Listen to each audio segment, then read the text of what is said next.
il y a eu un couac là avec Jordan Bardella après la loi asile, immigration et migration, pardon, que tu as corrigé d'ailleurs sur X.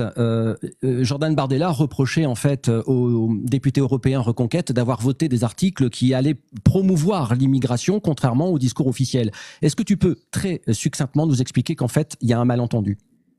Bon, il n'y a même pas un malentendu, il y a un mensonge.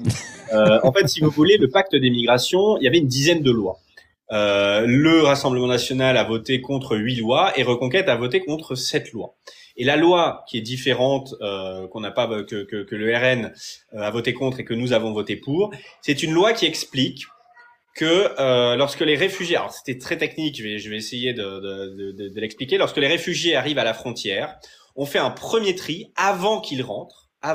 Donc soit on fait un premier tri de l'autre côté de la frontière, soit on crée une zone hors juridiction européenne, c'est-à-dire que c'est géographiquement en Europe, mais ce n'est pas sous le droit européen, une sorte d'enclave, une sorte de bureau où quand les gens rentrent, c'est pas l'Europe.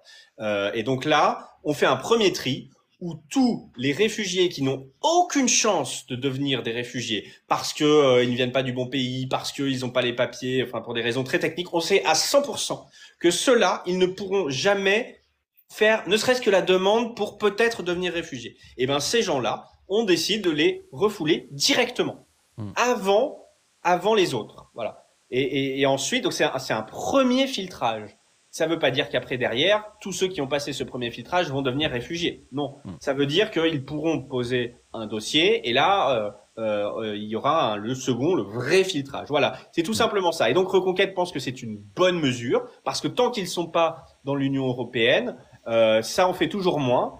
Ça fait toujours un premier filtre, voilà. Et l'important, c'est que juridiquement, même si géographiquement, ça sera peut-être fait dans des centres qui seront proches de l'Union européenne ou juste à la frontière, juridiquement, ce ne sera pas des espaces européens, et donc on peut les renvoyer. C'est ça qui est intéressant. On peut les renvoyer beaucoup plus rapidement que ceux qui ont fait des déposes de dossiers, parce qu'après la dépose de dossier, ça prend des mois, des années, etc.